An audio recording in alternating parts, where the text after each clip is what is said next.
Hey everyone, this is JJ Outlaw. And T Outlaw. And we're the co-hosts of the Gourmet Goober podcast. Hey, let me ask you something. Have you ever wanted to make a podcast of your very own? Well, Spotify has a platform that lets you make one super easy and distribute it everywhere and even earn money. It's an all-in-one place solution and it's for free. Get that. It's called Spotify for Podcasters, and here's how it works. Spotify for Podcasters lets you record and edit podcasts right from your phone or your computer, so that way, no matter what your setup is, you can start creating today. And get this, you can distribute your podcasts to Spotify and everywhere else that podcasts are heard, right? You can even make video podcasts right on Spotify as well. With Spotify for Podcasters, you can earn money in a variety of ways, including ads and podcast subscription. And best of all, did I tell you guys it's free, right? Because it's free and there's no catch. Let me tell you something. Ever since I discovered Spotify for Podcasters, I've been loving this platform, okay? It makes creating and producing the Gourmet Goober podcast so easy to do. And it makes it so easy as well to distribute the show through all the platforms. And you guys know you can hear the Gourmet Goober podcast everywhere. So I highly recommend it you give this a try. Do me a favor, download the Spotify for Podcasters app or go to www.spotify.com/podcasters to get started today. Thank you for listening to the Gourmet Goober podcast. Now back to the show.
Everyone, this is JJ Outlaw And T Outlaw. and we are back with a brand new episode of the Gourmet Goober podcast. You can always find me, JJ Outlaw, as always on the Twitter at JJ Outlaw. I'm on Instagram at Gourmet Goober, and every week we start this podcast with my co-host Big Daddy, aka That Dude, aka T Outlaw, aka The Dark Desperado, aka any new ones this week? Dark Gritty. Dark Gritty? Yeah, Wait, is that like Gritty, the Philadelphia Flyers mascot? that's right. Okay, that's disturbing for a number of reasons. Yes, it is. You don't even like the Philly Flyers. I don't have to like them. I just like Gritty. Gritty's terrifying. Have you guys seen Gritty? Oh my god. Gritty's like a monster that started off as something and just gave up. Like, seriously, the eyes alone are freaky. Why would you want to identify with Gritty? Because I'm a monster. Okay. T Outlaw, where can they find you? I'm not calling you the Dark Gritty. You can find me, the Dark Gritty. Nay, T Outlaw. At T Outlaw on Twitter. That's TOUTLAAW. And on Instagram at T Outlaw Chelsea Wells. As always, you can hit us up at thegourmetgoober.com where you can see recipes, links to old shows, press things, our brand new shiny media kit. So if you want to collaborate now's the time. But yeah, just you can hit that up at thegourmetgoober.com. Drop us a line at thegourmetgoober@gmail.com. And if you're on Facebook, because I guess people still use Facebook, gosh. But if you're on the Facebook while you're talking to your mom and them and you want to check out our latest thing, you can go to the Gourmet Goober blog, because that's how this podcast started, as a blog. Yeah, because hell, as long as Elon Musk doesn't yet own Facebook, we have a chance. No, there's a different billionaire overlord that owns Facebook. Yes. Hey, speaking of the Gourmet Goober podcast, we just hit our 3rd anniversary.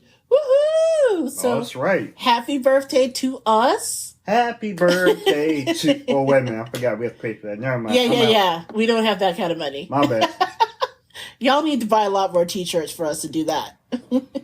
Speaking of t-shirts, Goober Swag. It's gooberswag.com, another place you can hit us up.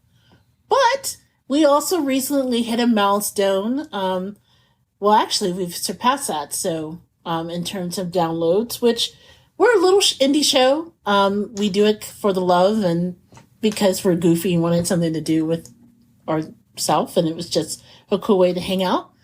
But, most shows do not hit 3 years. A lot of shows out there do not hit over 10,000 downloads. And yeah, we're not like the biggest show out there, but for our fans and people who are out there who are very loyal and very awesome and let us know how much they like the show, hitting 3 years is kind of a big deal. So yes, it is. For everybody who played a role in growing the Gourmet Goober, we just want to say thank you, whether you started off reading us at the blog, which has been around since 2013, listening to the podcast. We're just super great and thankful for all of you. So first of all, thank you for that and for continuing to supporting the show. And we are just thrilled to hopefully just continue growing, and we hope that you'll be a part of it. Speaking of being grateful and saying thank you, can I just take a moment to say thank you to someone who just left the coolest review for us on Apple Podcasts? Really? Yeah. So we like to do something, and it's by no means our idea. It actually, we got the idea from another podcast that really inspired us. The Black Guy Who Tips podcast, hosted by Rod and Karen Murrow. Shout out to you guys. They have this thing where if you give them a 5-star review, they'll actually read the 5-star review on the program. And as long as it's a positive review, like if, you say 5-star, but really talk about their mom and them, they're going to be upset and probably not do that. But if it's a nice review, then they give you all the love. And a lot of other podcasts we listen to the Interracial John, to one that I totally love, Medium Popcorn. They all do that in some format, which, by the way, just a side note, if you guys have not heard Medium Popcorn, oh my God, get your life. It is so funny. I'm not going to say more than that. You got to listen to it just for their theme song. I've been listening to them forever, but I was in a kind of grateful mood right before, jumping on the mic, because again, we hit 3 years, and Medium Popcorn is one of the shows that really inspired us to start our own show. So shout out to them, but I think they do another thing close to it. But anyway, going back to review, this is from Max Matson. He left a review on April 18th. Okay. He said, 5 stars, the best pod, very informative podcast, and my favorite podcast. Such great stories. I love the Gourmet Goober. So, yes. Yay. Thank you. That was like really, really awesome. And I gotta say, I saw that review on a day that I'm not going to go into details, but it just wasn't my most positive day. So seeing that, I'm like, yeah, that's kind of why we do the podcast. We're kind of really grateful for that. So Max, thanks a lot. We hope that we still provide really informative stories and stuff that you want to listen to. Yeah, we share, and because we care, first and foremost, but also because we do like positive reinforcements. We also like, saying, hey, you could, be nice, and you can't tell us exactly what to cover, but at the same time, you can, always react to what we talk about, and or, you could drop your opinion too. Well, if you wanted to leave a review, hit us up on, Apple Podcasts, like Max said. It's a really great way to support the show. We're in open forum. Yeah, so you can drop us a line, you can do that. You can buy our swag. There's a number of ways that you can say, hey, we like you. So we really, again, as we go past our third year and beyond, we wanted to just say thank you and to share that. Yeah, we're a big fan of Scratch. If you want to grease palms, we're willing to be good recipients. Yes, we're always appreciative of that. So, hey, just wanted to talk about your week, because I know this is sort of like busy week for you. Well, yes and no, because things have changed now that your teams are out of the playoffs, and you can talk about that. Okay. Nothing out of the ordinary. But at the same time, yes, it's coming up on busy parts of the season because, baseball is starting to get into its and maybe we should, before you dive into that, and how was your week? Because we always get new listeners. Yes. So for those of you who may be new to the show, and we're not going to say what Big Daddy does, but he does work with sports. I sit on the corner with a 10-company monkey. Doing something in some capacity involving sports. I do. Yes. Okay, now go on. Yes. In case they didn't know.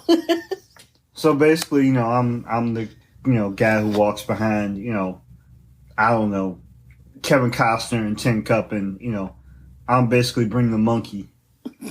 But no, pretty much, it's baseball, basketball, which we'll talk about in a second. There's USFL football going on too, which is crazy. Of course, like I said, hockey and basketball are going into the playoffs. But yeah, and golf. But yeah, the biggest thing is, I also forgot that we're a week away from the Kentucky Derby. So, oh, wait. Really? Already? Yeah, the Kentucky Derby is, I think, a couple days away by the time this comes out. So, yeah, it's starting. Oh, and the Indy 500, too. The Indy 500, at the end of this month. Yeah. Yeah. Sorry, I'm a Hoosier girl. We talk about that. But anyway, go ahead. Nonetheless, I know the biggest thing that between the Goober and I that we talk about is, hey, the playoffs are going on, and I think we're basically have completed our first round of the playoffs. We're past the play-in. I hate the play-in idea. I'm sorry. Keep going. Okay, she's having a moment. But yeah, the first round of the playoffs has now concluded. And the moment of silence for my hometown favorite, because I gotta have a favorite. I grew up, running with the Bulls. I am a big Chicago Bulls fan. And of course, they ran to the buzzsaw. That was the reigning NBA champion Milwaukee Bucks. They lost in 5 games. It was not great. But at least we were there. We competed. We did what we had to do. And hey, the playoffs are the playoffs. But yeah, it was good to be in it. Yeah, thank you for rubbing that in. Ha ha ha. My Pacers did not make it. I was not trying to intentionally haze the Goober. Yes, he was. I wouldn't do that intentionally, at least not anymore. Ouch. Oh my God. Yeah, that's a dead horse. We almost got... We broke up a couple times in college because of that. Did I ever tell the audience how the first time we met, we got into an argument because the Pacers versus the Bulls? Because you insulted Reggie Miller. It was too easy. Anyway. Yes, we were still together. Lie about it. Yeah, we grew up in the 90s. We went to college in the 90s. And, that was during the heyday of the Chicago Bulls and, those championship runs. And the great epic fight between the Pacers and the Knicks. Yeah, that too, whatever. Anyway, Positive. My Dallas Mavericks, my other favorite team, thanks to my love of Dirk Nowitzki and his legacy. Her obsession. It's not an obsession. Why are you so obsessed with him? I love Dirk Nowitzki because he's an incredible player. I'm obsessed with Tom Hiddleston. Get it straight. Oh my God. I can't keep up with you. I can't run this. So anyway, let's keep moving on. We don't have a talk off the mic again. My Dallas Mavericks are they've just made it through the playoffs for the first time in a long time. So I'm really proud of them. Keep giggling. I'm sorry. That was not planned. Of course not. It was not planned. As she's throwing like verbal javelins over here. But okay, so your Dallas Mavericks. Dallas Mavericks are making it, but let's talk about. No, let's not. No, I'm not talking about that. We're not going to talk about that. Okay. The Dallas Mavericks will now be competing against the Phoenix Suns. Yes. Which I'm not too happy because in Phoenix, I don't know. I'm glad to see what's his name back. Oh my God, his name Luka Doncic. Yeah, Luka. I'm glad to see Luka back because Luka's amazing. Luka is an incredible athlete, but they might run into a problem with the Suns. But who are you going to cheer for now that your team is gone? Because I know we got into that conversation off mic about what happens when you watch the playoffs and you no longer have like a rooting interest in like everybody. I mean, like, yeah, if you don't have a dog in the fight, I mean, the best answer I'm going to give everybody is I'm just going to root for good basketball. And I mean, I know like we watched Memphis and Minnesota play last night, and that was tremendous, like absolutely like off the top, like astounding watching them. And of course, you're going to have more with Phoenix and Dallas, Milwaukee and Boston, Philadelphia, and hopefully, prayers up for Joel Embiid. Yeah. As he recovers. So what happened with that? It seems like he got a concussion, right? Got a concussion and apparently injured his orbital bone. I believe that's in the ab, right? Yeah. Around the eye socket. So he's going to be out for a couple weeks with that. We're going to see what, comes back from all the MRIs and, tests that they do. But he's going to be out for a little while, and hopefully Philly will, have the strength to, like, push forward because they're going to go up against a pretty, I believe, unless I'm wrong, that Philadelphia is going to be playing Miami, which is, they're really streaking, and they're the number one seed in the East, so we're going to see what happens with Miami. But, yeah, I'm rooting for really good basketball. I want to say, I forgot Golden State, of course, in Memphis. That's going to be astounding. I'm going to say there's going to be a lot of scoring in that one. I feel like Stephen A., but I don't have the talent. But, yeah, I'm just going to root for good basketball. And I know for our listeners out there, again, we have a lot of new listeners. This is the part where we talk about our week. And Big Daddy and I, we both love sports. So this is actually a part of the conversation that we normally have, even when we're not on mic. I like sports.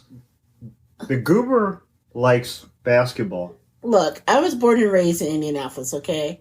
There's only two things that is in Indianapolis. There's basketball season, and then for the month of May, there's 500 season. We have football team, we have a hockey team. That's all nice and good.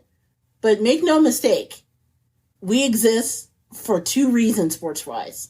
Basketball, women's basketball. Women's pro basketball with our Fever. Men's pro basketball with our Pacers. Hoosier Hysteria, which is this whole monster basketball season tied to our high school system. College basketball, you name it. We're just kind of obsessive. The amateur sports capital. You may have heard the saying that in 49 states, basketball is just a game. In Indiana, meaning Indianapolis and the lower part, because in Northwest Indiana, we're not considered Indiana, really. We're kind of like Illinois. But where I come from, it's kind of like an obsession. If you don't like basketball, they ship you to another state. Yeah, the region is pretty much Indiana's little bastard kids, but, we have enough talent to, shake up the state. Right. So, yeah, I fully admit I'm obsessed. But let me ask you a question, if we could maybe bring it up, because we had this incredible conversation after the Bulls went out about, again, who do you cheer for? Because you asked me first, right? Yes. And you were like, were there any other team? Like, say, for instance, the Mavs weren't in it. Was there any other team that I would feel close enough to watch? And I'm like you. I would, be with good basketball, right? That's why I can't be trusted with the NBA League Pass. Because one time, Big Daddy, early in our marriage, gifted me the NBA League Pass back when there wasn't a lot of choices and it was hella expensive. Now I think you compare it to what you want it to be. But he's like, yeah. But then he would come home and I'd be watching teams I don't even like because I love the game so much. Even if it's a crappy game with two teams I just care nothing about, I would just be watching because it's basketball, right? And that's how it was brought up. No, this one, I would come home from work some nights and she would be like dead asleep on the couch and there would be like, I want to say like Sacramento and Portland. Mm-hmm. And you'd be like, why are you watching Sacramento and Portland? And I'm like, because it's a good-ass game and it's basketball. Okay. You just watch. But then I said, the only team that I would never, ever do that for is the Knicks. Because again, growing up in Indiana in the 90s, the epic, and you young people out there, y'all can Google it if you're not familiar. The fight between the Pacers and the Knicks were very real, right? To the point where, and I'm not the only one. If you can ask my family, there is no such thing as a good Knick. So, sorry, our New York fans out there. We have quite a bit of New York listeners. I'm going to piss y'all off. I cannot stand a Knick. Look, if your name is Patrick Ewing or John Starks, F you, okay? Okay. I am not a fan. I will never be a fan. I'm just not that person. And then you dragged me for that. You're like, oh, that's petty. Yes. Until I brought up the fact that you feel the same way because of the Detroit Pistons. Oh, But not the whole team, mind you. No. It's the bad boy era. Oh, wait a minute, hold on. I'm getting warmed up just thinking about it. And it's not just like the people who played in that specific era of basketball. He was like, dude, the ball boy, the people who cheered for them. If you parked a car for the Pistons in the Palace back in the day, no. He sucked too. No. If you would like me to clear it up, here's my clarification, my straight up delineation, my line. Okay. The story is this. All right. Detroit has good teams. They have the Tigers, okay. They have the Lions. They have the Red Wings. They have the Pistons. Okay. Okay. I'm cool with all of them. I'm all right with all of them. I know it's like because between Chicago and Detroit, whatever. Competition. But, healthy. Okay. The Detroit Pistons, as they're currently built. Okay. Team affiliation, great. I'm cool with them. I'm cool with the Pistons as, the current incarnation. Now, the Detroit Pistons that were of the late 80s and early 90s. That particular era. That little group. Anybody who... This is almost like East Coast, West Coast, like Bad Boy and Death Row. Here's how it's going to go down. Anybody who worked for them. Yeah. If you worked with them, if you were a Piston bad boy, if you were the coach, God rest his soul, Chuck Daly, great coach. At the same time, you associate with the Pistons, the bad boys. If you were an assistant coach, if you were the ball boy, if you were a Detroit, ball boy. I don't care if you were working concessions there. Not the concession stand. Yeah. I don't care. Trying to make it. They went on the court. Yeah, I don't care if you were parking cars for the Pistons during the late 80s, early 90s. If you associate with them, there's like a stench on you. Oh my there's God. There's a smell. There's a funk on you that I will just. I can't deal with you. I'm out. I will walk away from you. I will cross the street, and I will be like, no, I'm out. I'm done. I appreciate a good sports-related petty like anybody, okay? But even though I am not a fan of Dolan's or anyone that's with the Knicks, because I admit, y'all hurt our feelings the way that you treated us Pacer fans back in the day. For all of you in the New York area, here we go. Don't think I didn't read those stories or see those stories where you call us hayseeds. Y'all went to the bone making fun of us. So no, we don't like you. But here's the thing. I kind of draw the line at like the ball boy. Okay. If you're like a Knicks dancer, I'm okay with you. If you was just trying to make a living and you sold those sorry New York style pizzas, because I'm a Chicagoan, okay? I love me some Chicago pizza, and I know you make fun of it. But there are different types of deep dish, but it's there were also different types of Chicago pizza. But anyway, right? If you had a concession stand, I'm not upset with you. Okay, I am. My beef is not with you. My beef is with the people who took the court. So basically, if you see if you saw like Ewing and Starks and Oakley and some other folks in the street, you would have problems with them. Maybe not Charles Oakley, because I admit I like Charles Oakley. And Mark Jackson historically was Reggie Miller's best friend, so I will give him a pass. But seriously, John Starks on site. I don't care if you're old. I have family members that on site would have issue with you. So I'm going to need some bail money. If it comes to me and Patrick Ewing, I don't care if you are 1,000,000 feet taller than me. On site, bro. So how do you feel about the current men's basketball team, the Georgetown Hoyas? I have no beef with you. Okay. I see, and that's where it lies. See, Bill Bradley, or why did I say Bill Bradley? You know what I'm talking about. From the Bad Boys. Are you talking about Bill Laimbeer? Bill Laimbeer, there's a big difference. Sorry, Bill Bradley. Bill Laimbeer, I actually have come to respect Bill Laimbeer because I saw a great interview with him on ESPN about 25 years ago where he was just having fun. He didn't think anything of it, and he's a wonderful WNBA coach. But yeah, okay, Isaiah Thomas I have a little bit of problem with because he got rid of the CBA. But the rest of y'all have no beef with. Big Daddy had me rolled on the floor because he's like, look, if you're a Make-A-Wish kid and your only desire was to meet Detroit Pistons from that era, he doesn't like you too because you should have made better choices. I like how you're speaking for me, but yes. If you were one of Bill Laimbeer's kids, I can't mess with you. You're out. No. You can't go up to the progeny. And that's what had me laughing, you guys. Because when he said that, I was like, oh, so when we were little kids, right? And we were like, screw your mama, your daddy, your whole generation. You really meant that about the Detroit Pistons. Yeah, if you came back and were reincarnated, I still can't mess with you. If you come back as a butterfly, you'd be like, screw that butterfly. Yeah, I'm basically like, I like how she's once again speaking for me, but yes. At the same time, like, yeah, you come back, I'm taking you out as a caterpillar. Or a moth or whatever it is. Yeah, I can't rock with Bad Boys. Oh my God. Me and as we talk about, the ESPN series, during the 30 for 30 series. The 30 for 30 series, yes. The Last Dance. Oh my God. That basically expresses my entire feeling about that era and the Bad Boys. That was real with me.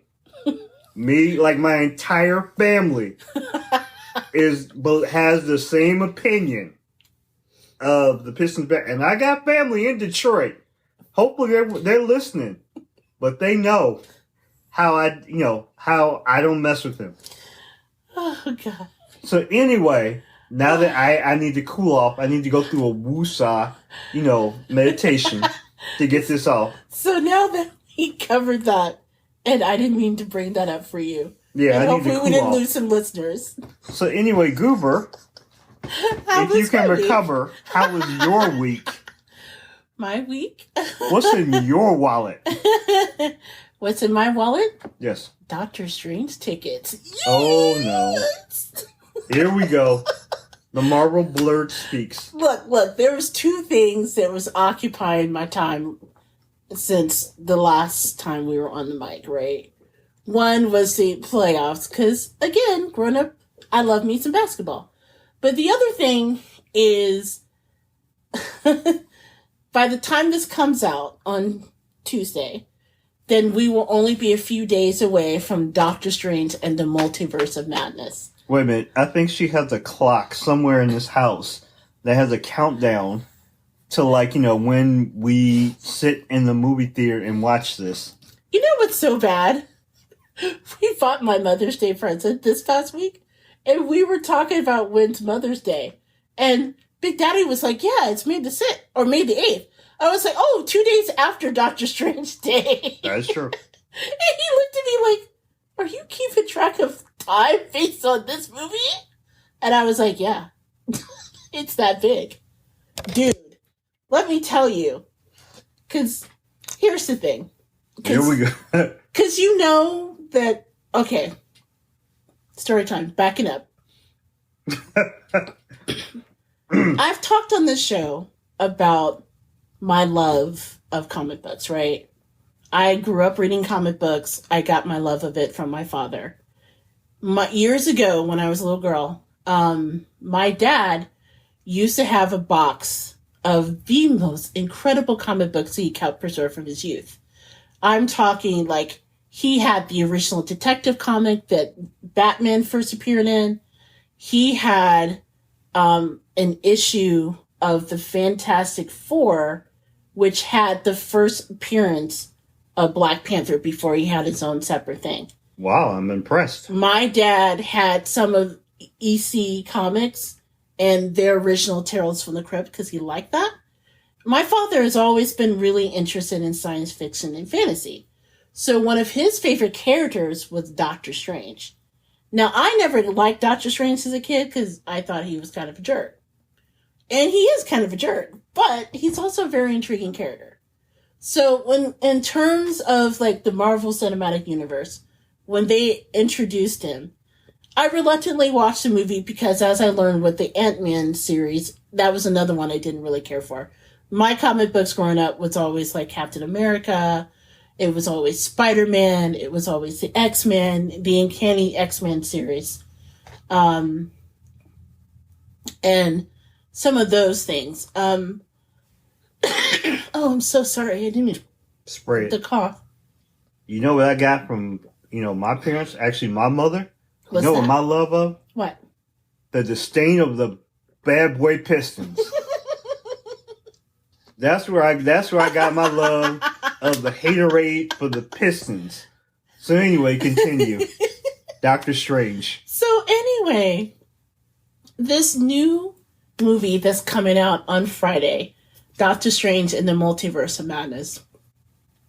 I bought tickets because one is a continuation of Spider-Man No Way Home, which was such an incredible movie that I finally got Big Daddy to watch. I'm so happy he did.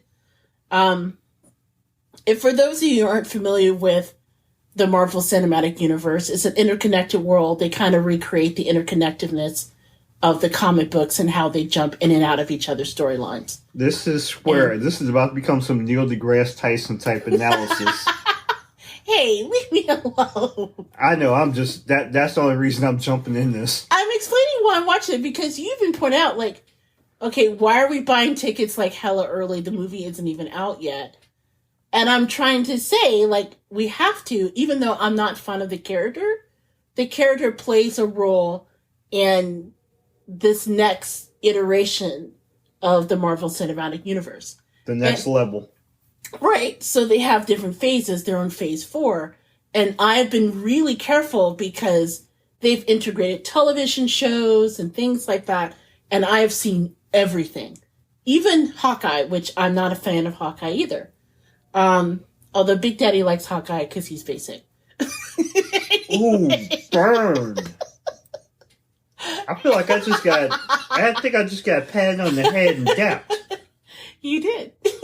Oh, man. Okay. So anyway, I'm excited for the movie because one, the movie is supposed to kind of tie in some of the other shows that have come out in phase 4, like WandaVision, that I think they're bringing back her character.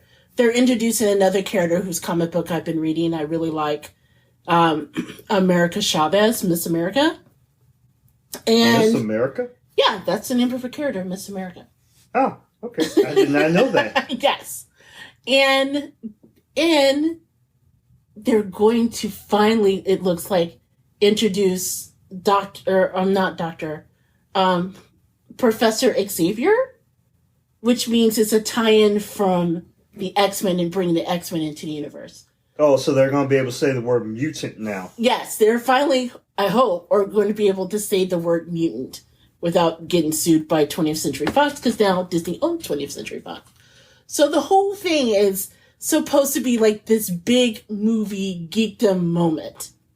And it's just like, okay, even though I'm not a fan of Benedict Cumberbatch and I'm not a fan of Doctor Strange, I will still bite the bullet and watch this movie because it's supposed to be like geekdom explosion.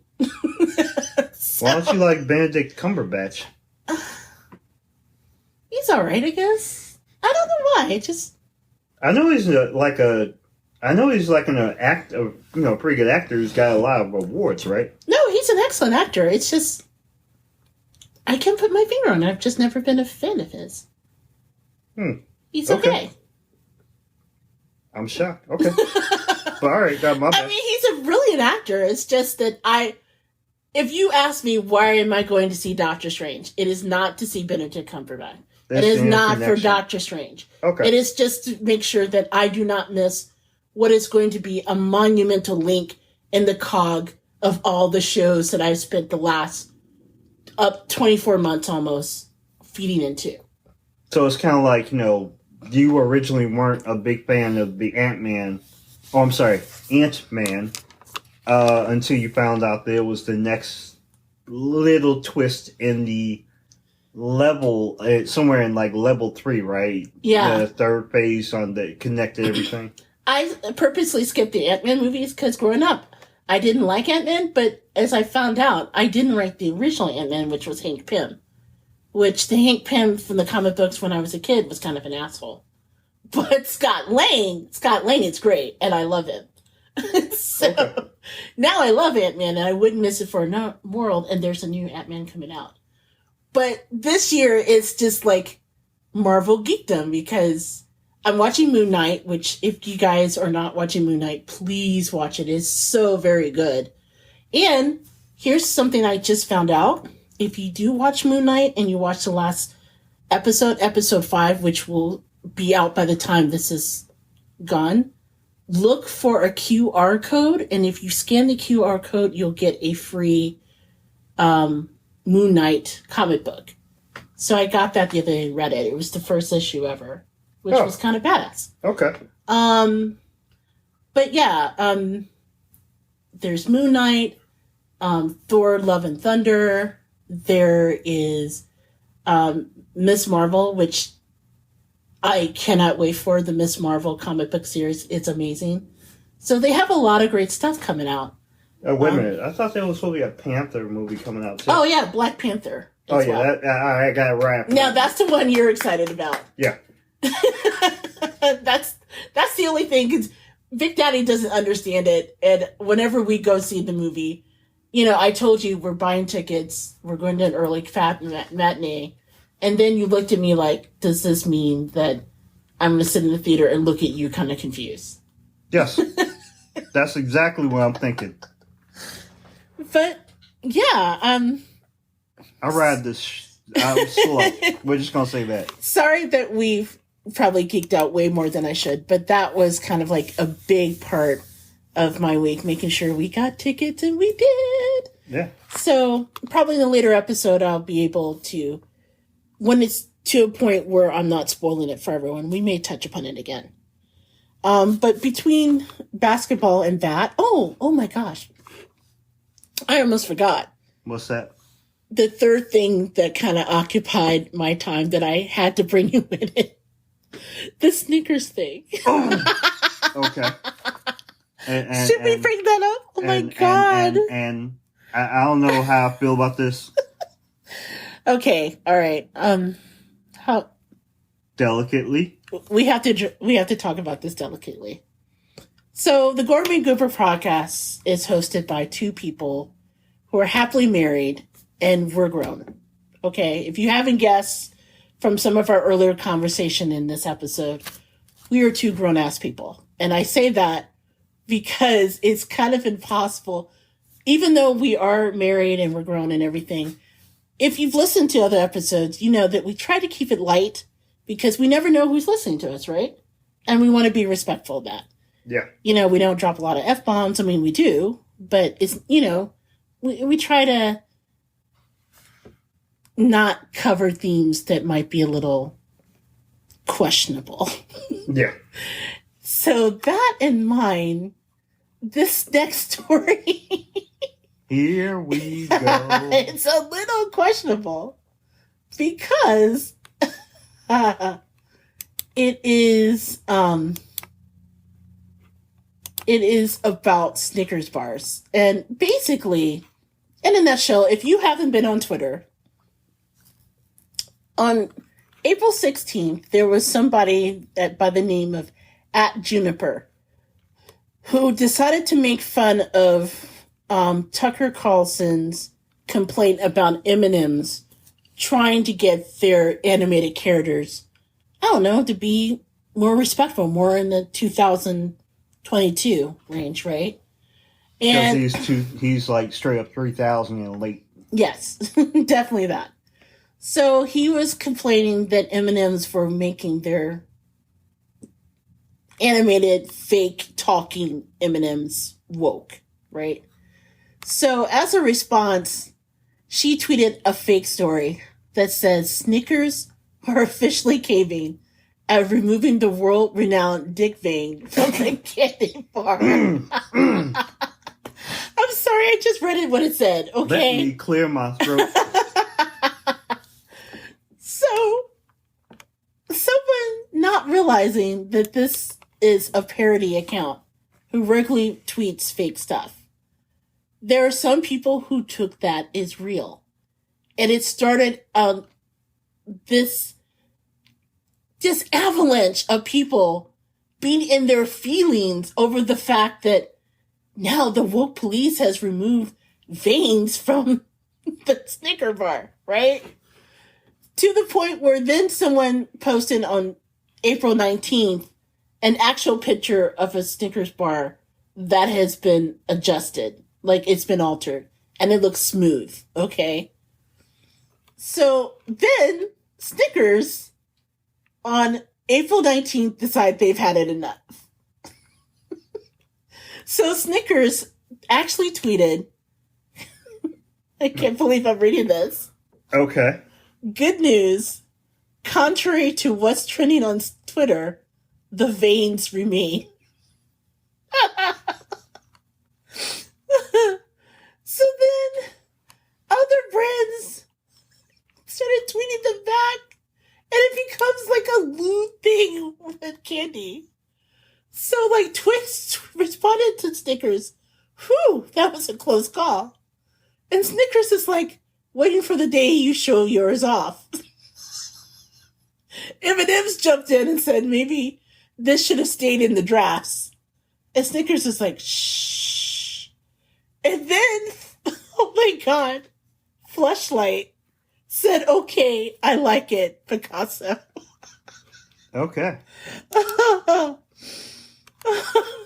People are starting to tweet pictures of like Snickers, like holding on to it like it's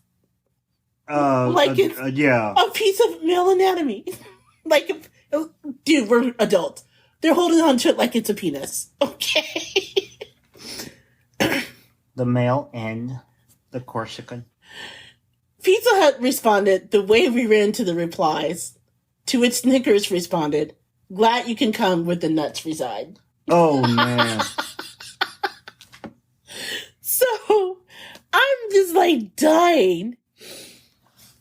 And I'm horrified. And then I had a moment where like, am I the only one who didn't like ever look at a Snickers bar and think this? No, you are not the only one. I have never looked at a Snickers bar and had the thoughts about what's on top of it. I just don't think it that way. But apparently enough people did that Snickers decided to fit in. So, and with that... Is that a Snickers bar?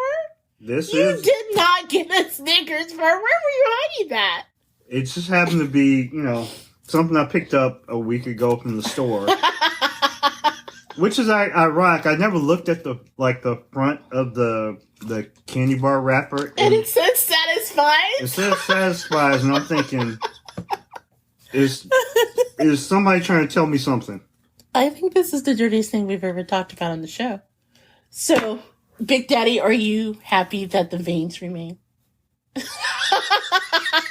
You want to know what I think at this very moment? I bought a Snickers bar, and now I don't know what to do with it. As a matter of fact, I don't think you need to know what to do with it either. You know what? Live on the air. I'm just going to confirm. You're listening to it right now, folks. Yes, it is, in fact, veiny.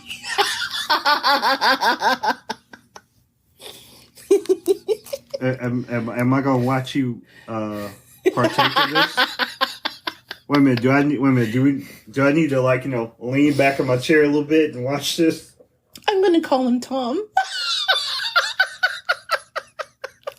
Then you're going to need a white Snickers. And you also might need a smaller one.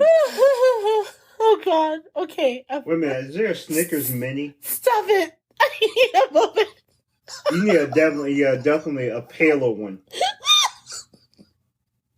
Oh, my God. I'm so sorry. If this ever gets to him, I would... first of all, I'm a very happily married woman. That's right. Very happily married woman. That said, when I tell y'all that story gave me such joy, and to see the multiple faces Big Daddy had every time I read a response, that just gave me life. Yo, Jill Scott, what's going on with you in that Snickers bar right now? Oh, damn. So anyway, on that note, maybe we should take a break. It's a little warm up in here. Maybe we should take a break. And when we return, we have 3 incredible stories we have 3 stories that cross the intersection of food and pop culture, including one story that is fresh off the presses. Like literally fresh off the presses, like that you guys will not believe. So you're listening to the Gourmet Goober. We'll be right back. Hey, Stevie J, hit me up, bro.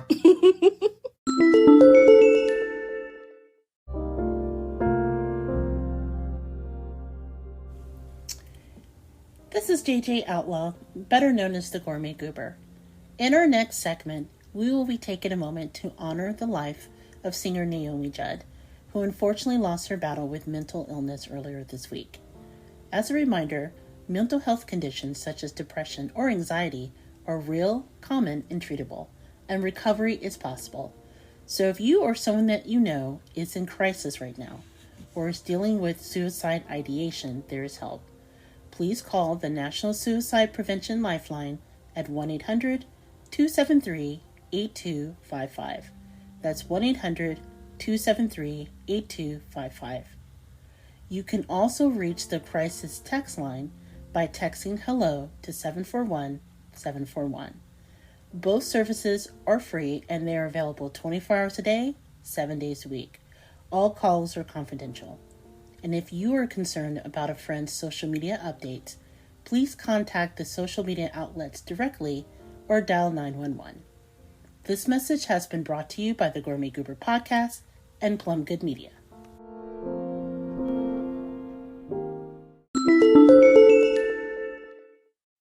Hey everyone, this is JJ Outlaw. Auntie Outlaw. And we are back with the second segment of the Gourmet Goober Podcast, where we focus on the 3 stories that... Sorry, let's try that again. We focus on 3 stories that cover the intersection of food and pop culture. Howard, before we start our segment, I just want to take a moment to acknowledge something that, again, this is going to be a show that we'll be able to cover a couple of stories just as it got off the press. Although, to be fair, by the time it gets to you, maybe it'll be a couple days old. And that is, I just found out about the passing of singer Naomi Judd. Really? Wow. Yeah. Oh my goodness. She's 76 years old. For those of you who may not know Naomi, she and her daughter Winona for many, many years in the 80s and 90s helmed a group that was called the Judds. It was a mother-daughter singing group. She is also, if you're a fan of actress Ashley Judd, either for her incredible advocacy work or some of her earlier acting career as well. She is Ashley's mother also. The Judds, they actually scored over 14 number one songs and the career that actually spans nearly 3 decades. And this was something that was unexpected. It doesn't sound like, well, we'll talk about that in a moment. This was something that was unexpected. They had literally just announced a world tour, just kind of saying goodbye to their fans. They performed earlier, like a few weeks ago, at the CMT Music Awards early in the month. And I'll start off by admitting that I am not the greatest country music fan. That said, there are certain things that I grew up listening in my household because my mother did like country music. I don't want to talk too much about it because, again, my mother is a very private person, and so I know she doesn't like us to mention on the podcast. That said, Yep. Mom has introduced me to acts like Dolly Parton when I was growing up, and Kenny Rogers, and Naomi and Winona Judd, the Judds. Every time they were on Oprah loved them, having them on. She always watched. So I was familiar with a lot of their music. One of their songs is one of my favorite, called Love Can Build a Bridge. So unfortunately, it sounds as though Naomi had struggled from mental illness. And it sounds like that was related to her passing. The sisters Winona and Ashley released a statement that I'm just going to read, that they said, "Today, we sisters experienced a tragedy. We lost our beautiful mother to the disease and mental illness. We're shattered. We're navigating profound grief and know that as we loved her, she was loved by her public.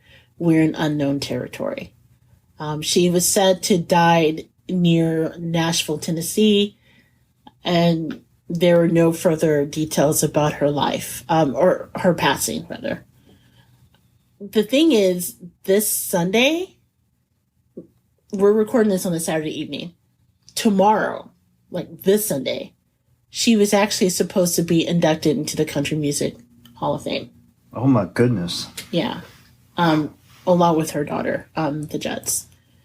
So again, she's always been very open about her life struggles and her struggles with anxiety and depression.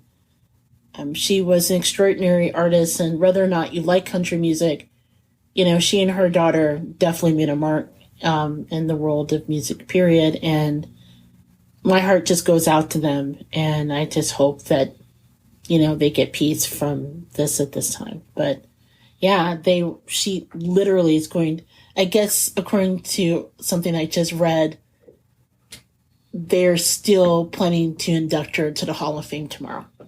Yeah, I would hope so. I mean, that's just very hard to even, fathom this. This is almost, I mean, like I said, I don't have a great reference to work from, and other than like seeing Naomi Judd, I literally saw her at least her on television, like within the last 2 weeks, promoting, I guess, the tour right with Winona. But yeah, they should really continue, the process of inducting her and Winona into the Country Music Hall of Fame. And I don't know, this kind of reminds me of wasn't it like Whitney Houston who died right before the day before, like the Grammys or American Music Awards or something like that? It was before, I forget which one, but yeah, very, very tragic. And like I said, I grew up listening to all kinds of music, from country to EDM. Well, back in the day, it was called techno. and everything in between.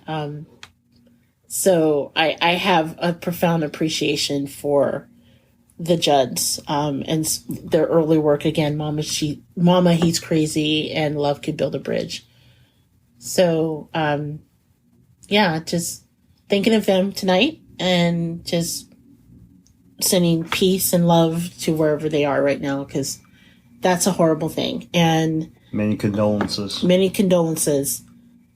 Because the disease of mental illness can really affect anyone. Just as a side note, and then we'll be able to move on. If anyone's listening to this, obviously, who struggles with mental illness or, ideation of any type, I do want to just say that, there's help out there. Certainly, I'm a big advocate in therapy. And I am too. We will put in our show notes.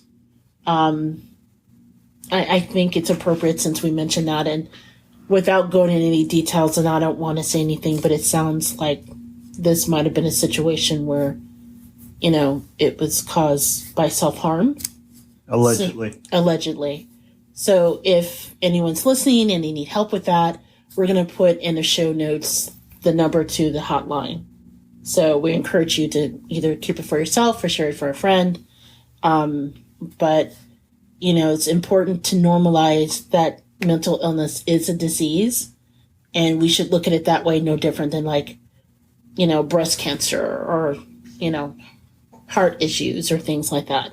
Yeah, I'm not 100% sure, but is this, we're literally leaving, I want to say the mental health month?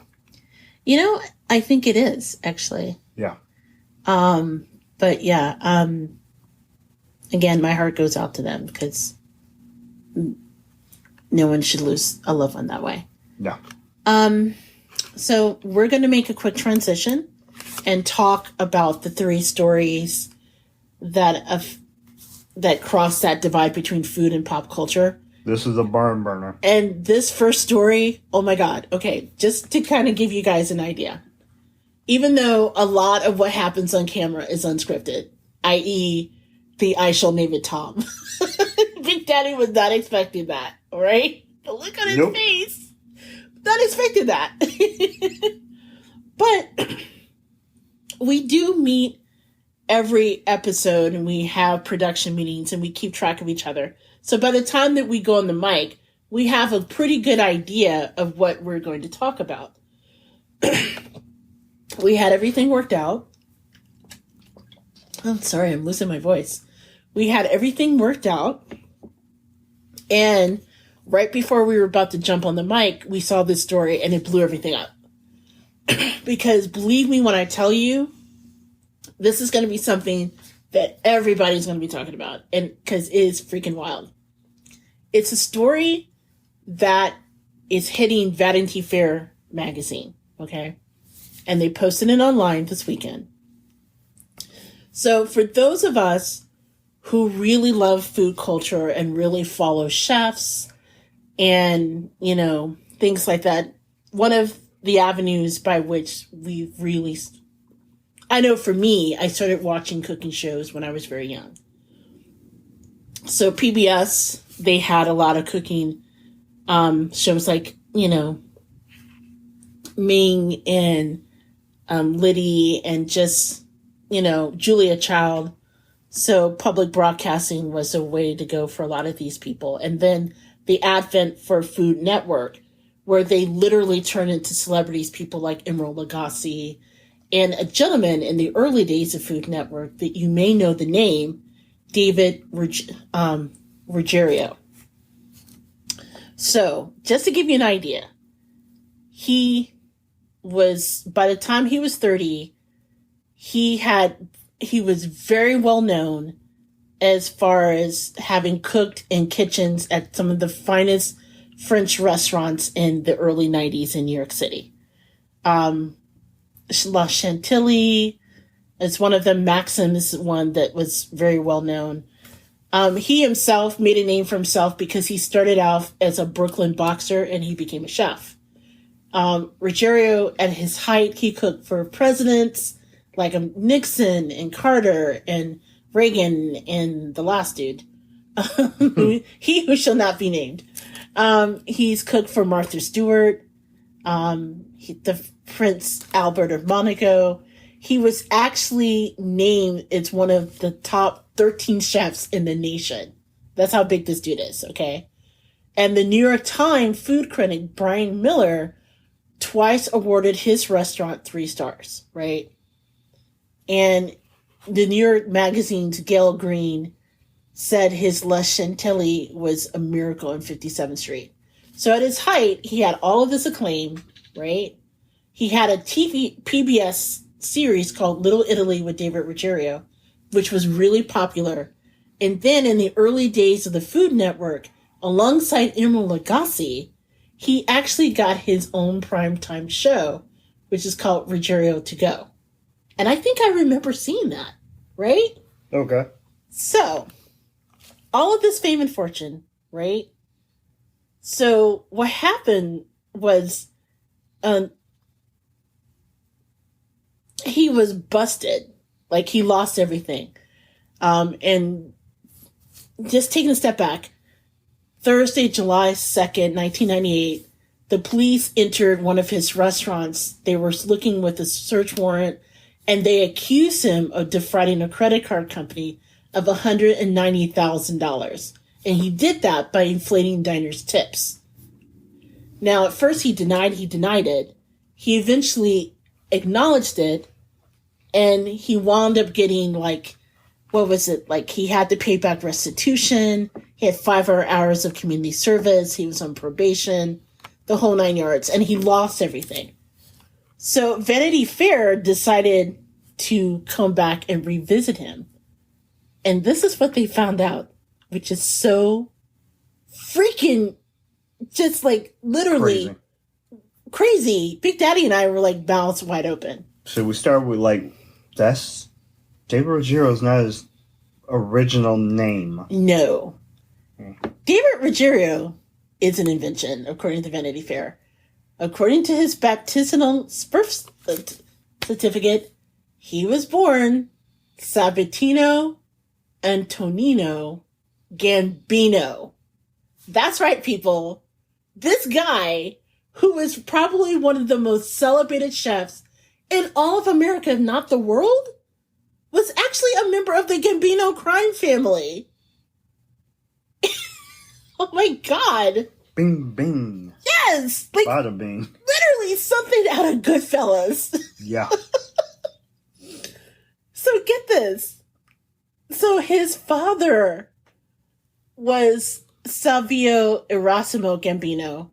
He was a cousin of the notorious Carlo Ben Gambino, who, if you've ever read anything, and you know, when I was younger, I had like this period where I was like into reading about gangsters. So like John Dillinger and, you know, Capone. My favorite movie, everyone who knows my favorite movie, is The Untouchables, which is this incredible story of how they took down Al Capone, right? Yeah. So the Gambino crime family, when it came to light how notoriously awful they were, it was like everywhere once upon a time. Remember, it was like on 60 Minutes? Yeah. And all of this stuff, right? So he was part of that. In this 80s, according to this article, and dude, you guys have to read this article. It's just insane. So he joins a Brooklyn crew back in the day. He said his mob resume, while he was doing he was being one of the top chefs in the world, included heroin dealing, truck jacking, loan sharking, bookmarking, extortion, and he admitted he participated in several notorious gangland murders. And a lot of his restaurant supply contracts, they were all tied to mob-connected vendors. Right? Starting to make me sweat a little bit. So first of all, this story breaks down everything. Like how he got started, how he ran this insane double life. His restaurant and some of his high notes about how everybody basically came to his restaurant, some who knew his mob ties, and then how this crazy mistake, well, it wasn't a mistake, it was something he did. Well, he claims he didn't. So let me just say, we're going to do a decent Samaro, sprinkle some allegedly on the story. Allegedly. Yes, allegedly. Yes. All over the place. Because as Big Daddy and I were talking about, do we cover this story? At one point, Big Daddy turns to me and goes, is it safe to talk about it, or are we going to wind up with a pair of cement Nikes? Yeah, because I got some regular Nikes, but no, I don't talk ill about people that, could be knocking on my door or, yeah. But at the same time. But that said, he's the one who came clean to Vanity Fair, right? So ultimately, this is something he did. But, okay, first of all, I gotta get your thoughts on this. Because we literally just found this out and read the article. Within the last hour or so. Yeah, I'll put the link to the article in the show notes. Dude, first of all, just the cojones.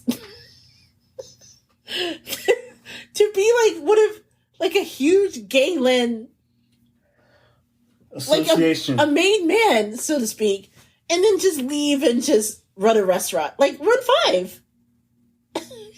Yeah. Like, how does that work? How mentally do you make that transition? I don't know. We gotta know that, people of, certain repute, they like to eat. They like, they can't have crappy food. You can't just go to Burger King and, run it. You gotta have good food. 1. 2, I, in my mind, think that some of these accolades and or, some of those stars were earned maybe possibly by some persuasion. I would like to believe, because I've never had any of the, his foods. I'm sure it's excellent. At the same time, I'm not going to talk ill about him because he might be, trying to persuade me at some point. So I'm going to, not talk funny. But yeah, this is crazy. Bananas. I guess in my mind, as I thought about it, in the last hour, I was thinking, if you really think about it, I want to say 1/10 of all the restaurants in America and possibly in certain other countries may have gotten their start with the help of some bankrolling.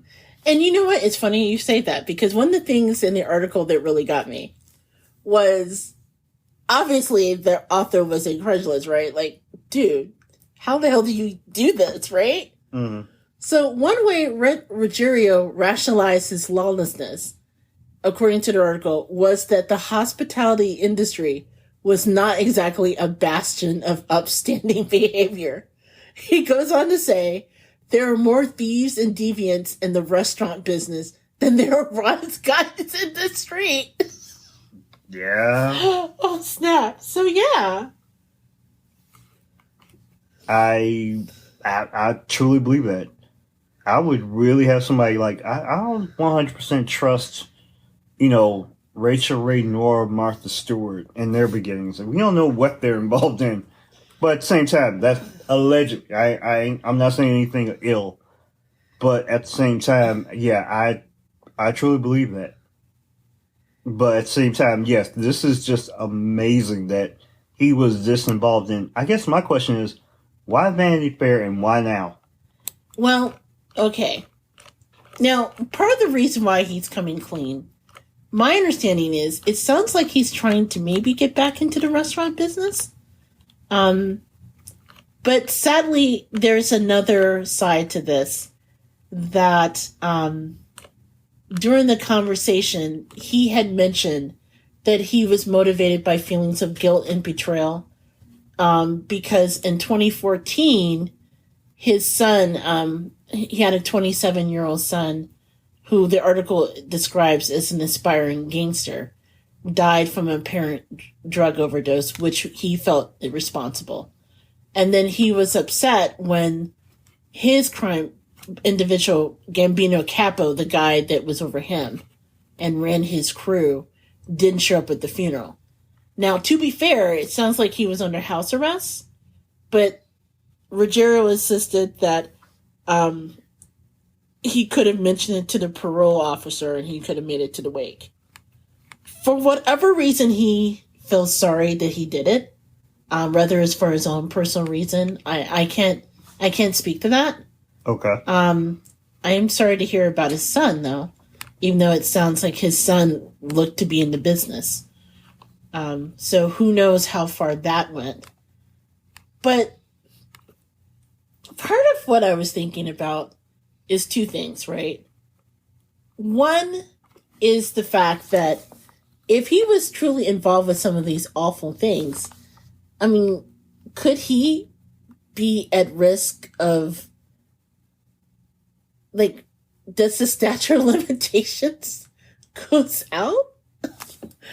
And then secondly, I mean, this is a man at one time, like, I cannot say how big this man was. Like, at one point, I know that I have seen his cookbooks when I was younger in, like, Barnes and Nobles, right? Mm-hmm. This is a man who was probably at one time one of the most powerful chefs in America. He was actually named one of the 13 best young chefs in 1995. Okay, I can believe that. I mean, he had multiple cookbooks. He had 5 restaurants and over 650 people working under him.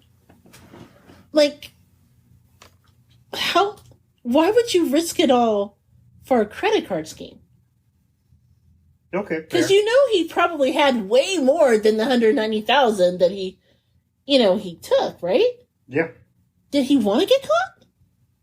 I don't know if he wanted to get caught. I'm starting to wonder if maybe there might have been another association with someone else that might have been doing some work with them under the precipice of. We're thinking that he might have been covering for somebody else.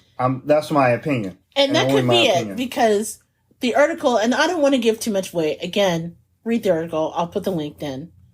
He still insists, I didn't do the credit card time. Yeah. He said, however, there was enough evidence that his lawyer told him to take a deal. And so he pleaded guilty to attempted grand larceny. All I know is 2 things. One, he's not a snitch. Well, that we know of. Sorry. Okay, I'm laughing because you and I, one of the things we love to watch is Deezus and Meryl on Thursday nights, right?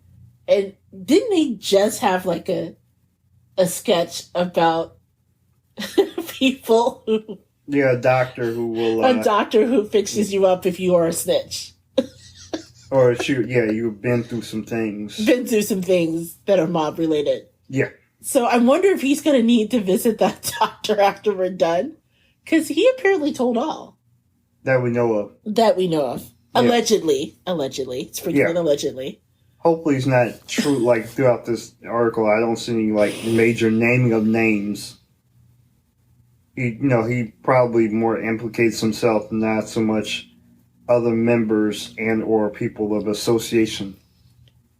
But once again, not a snitch. I just wonder, though, I mean, that just throws everybody off. I mean, you never know who you're looking at on TV. And to be fair, people like Anthony Bourdain, although I'm not saying he's anywhere close to this guy, but in his Kitchen Confidential book, he very famously said as well that there's some shady stuff going on behind the scenes in the restaurant industry. Plus, we all heard of people like, for example, Mario Batali and his downfall related to just the horrible way that he treated his female staff. So I'm not trying to say that everyone's angels, but I don't know anyone who's like a straight out murderer, like he admits himself. So do you think he could go back now that all of this is out in the open? Like, could he ever go back in the industry? Because here's the thing. There's a certain amount of notoriety that he has now that he could probably parlay into that. Possibly. But I don't know if I could go to a restaurant knowing it's run by someone from the Campino family. Like, you don't invite that person to cook to you on TBS This Morning. Nah. No, actually, you bring up a very interesting point. How do you parlay that? Where do you go? I don't know, but at the same time, sometimes,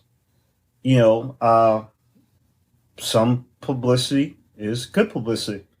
Is this good publicity? Like, I don't know. Would you buy a cookbook from someone that you know might have committed some horrible things? But no, if he's as good as he says he is, I might come visit. There are other people to learn how to make a beef bourguignon, okay? You don't have to go to him. At the same time, yeah, am I going to wear a bulletproof vest if I'm in this restaurant? I don't know. But I might come visit. I might, they might give me some good bread. I might have, some linguine. I'm not going to try to, make any stereotypical jokes. But at the same time, maybe the food's good. We don't know. Well, here's the thing.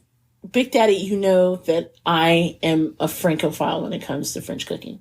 Mm. You know my coq au vin is when I make it, it's one of the favorite things that I make for you. Yes. And that's a French recipe and stuff like that. It's my dream to go to France one day and just study cooking for a week. That said, I think I might just dip out on hanging out with Mr. Ruggiero. We're going to talk about his wine sauce. We'll talk. So, again, if you guys want to read the article, definitely recommend you do. It's an incredible read. It's one that, quite frankly, I can't believe it's real. 100% real. And, yeah, you can learn how one of the most celebrated chefs in the world was a made man. Yeah. So with that in mind, let's shift gears. Let's soften the tone a little bit. Yeah, that whole Cement Nike thing.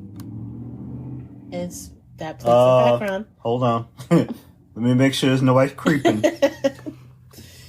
So our next story is a 180-degree change. There's no way to transition between what we just talked about, what we're going to talk about. So I'm just going to go, and hopefully this will cleanse your palate. But this is a story about cereal. Cereal and orange juice. More importantly, cereal that's made to be eaten with orange juice instead of milk. Really? Yes. All right. So, Tropicana next week will be giving away boxes of their limited run granola-based cereal that is intended to be paired not with milk, as the classic combination goes, but with orange juice. Huh. I'll let that sink in. So, beginning on May the 4th, you can go to a website that's called TropicanaCrunch.com, and you will be able to get what is touted as the first ever breakfast cereal created to pair with Tropicana Pure Premium. So you can sip your sunshine and eat it too. So it's made just with OJ, not with milk. In case you're wondering what it tastes like, Tropicana Crunch is described as a honey almond cereal, and the website explained it contains honey almond clusters. So it's made like granola, but because it's granola, specifically, they chose that because the granola can withstand the acidity that naturally occurs in orange juice. Better than things like flakes or O's or any other shape, right? Okay. And the reason for the honey almond flavor, it was chosen because it balances against the tartness of the orange juice. And it comes with a paper slipping straw. So instead of it comes with a straw. Yes, because you know how you eat cereal and like you eat like Trix or something, and you have like the flavored milk at the bottom. That's the best part. Yeah, well, you would have the OJ at the bottom, so you would have the straw for that. Huh. Yeah. Interesting. I concur. Interesting, but I'm not a big orange juice person, so I don't know. I'm still trying to put that together in my brain. So, just so you know, Tropicana, like many food brands now, they have also done crazy things in the past in order to get your attention. So, you may recall last year they released Tropicana toothpaste, which was a limited run giveaway of toothpaste designed to not make your orange juice taste bad after brushing your teeth. Which, I gotta say, that's not such a bad idea, actually. If you've ever had the ear fortune of drinking orange juice after brushing your teeth, that is like a segment of hell that I like to avoid. That's very weird. So, again, this is not going to be available in your grocery store. They're giving away boxes for free, and it's while supplies last, rather. So, it sounds like you're not so eager to kind of dive into this particular cereal. No, I won't say that. Okay. I drink orange juice on the, just for health. But, since it's got a lot of sugar in it, even the, reduced sugar brands is, still sugar induced. But I guess so is milk. But you know what? I'm not a big granola fan either, but I would try it once just to see the novelty of it and see how the different notes would come together. So yeah, I would consider trying it once, but I don't know if I would be a regular customer if they move forward and put this into production. Here's the thing, and that's a good thing. I know a lot of people don't necessarily drink orange juice because of the sugar factor. So this would be something I imagine has a very limited audience, right? No, I wouldn't say that. But I would be willing to say yeah, because of the sugar content, it may not be as easy, but because Tropicana or like most orange juice, I would say, it's the vitamin D or vitamin C that is beneficial to you. That, it's also granola, so you won't have like a lot of, with other brands having the sugary cereal type flavor. I don't know. There would be a segment of the population because, you're used to the combination of milk and cereal that you run out of milk from time to time and you're just like, I wonder what else I can, pair with this cereal that would help me. And not a lot of cereal would stand up to it.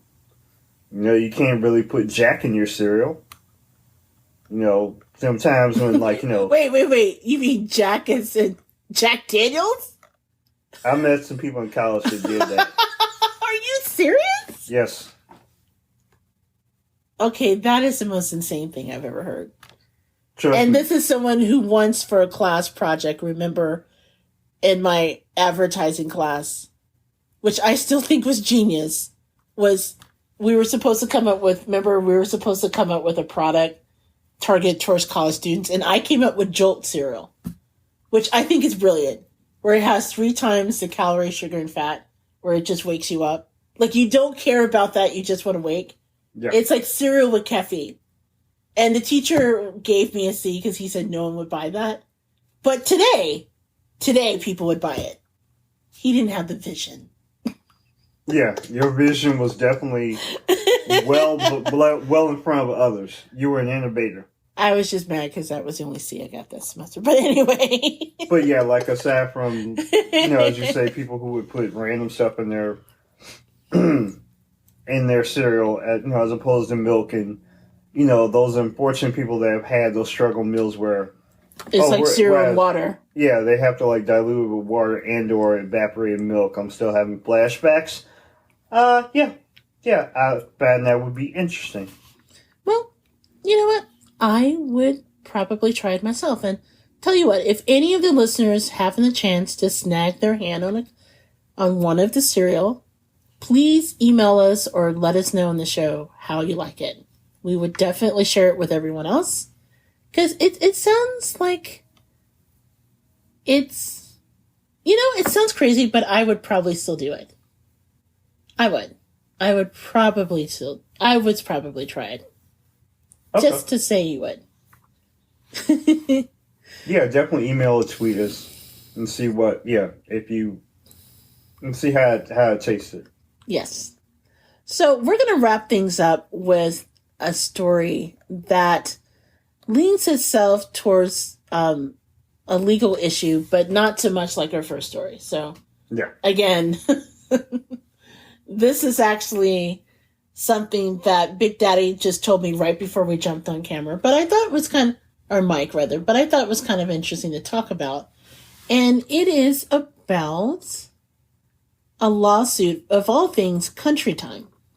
Lemonade. Yes, Country Time lemonade. So that old favorite, if you guys haven't had it, it's a powdered lemonade that you can get in any grocery store. It's a class action lawsuit that was actually filed earlier this week, where plaintiffs are saying that they're actually being, the local plaintiff, DeMarcus Rogers, is suing Country Time because the container is supposed to make 8 quarts of lemonade, and according to DeMarcus, it only makes a mere 6 quarts of lemonade. So the filing itself doesn't delve into how he came to this conclusion, right? But according to foodandwine.com, the plaintiff began noticing that the lemonade in the pink lemonade tasted diluted. So plaintiff later further noticed that when measuring the powdered drink mix, he was only able to measure 6 quarts worth of powdered drink instead of the usual 8 quarts per canister that's advertised. The suit explains that for the quantity for a quart or more, customers are supposed to use the canister lid as a measuring cup, meaning Country Time not only controls the amount of powder, but also how it's measured. But it goes a little further because the story explains that the mouth is a little fuzzy, according to Country Time's own website. So the canister makes about 21 servings, right? Yeah. And so each serving should come out to about 12 fluid ounces. But if you do the math, that only gets you to 7.85 quarts. So by their own estimation, it's not exactly 8 quarts, right? Yeah. And then it also says add more or less to taste. So it's not an exact science, obviously. It's not like they sit and weigh it, on a scale. But this lawsuit brings a lot of things to mind. One, I think this is something that's a little crazy to sue them for, because by their own acknowledgement, you're not going to get 8 quarts. You're going to get 7.875 quarts to be exact. That's right. So just under 8.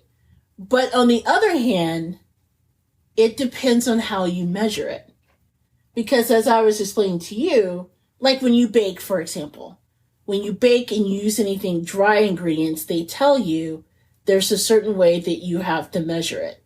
So is it like a heaping capful? Is it a leveled off and packed capful? Because all of that could determine how much you get left behind. Yeah, plus some of that shifts during shipping. Right. So if, for example, you use a heaping capful, over time, yeah, you're going to get less than the 8 quarts. Right. That is true.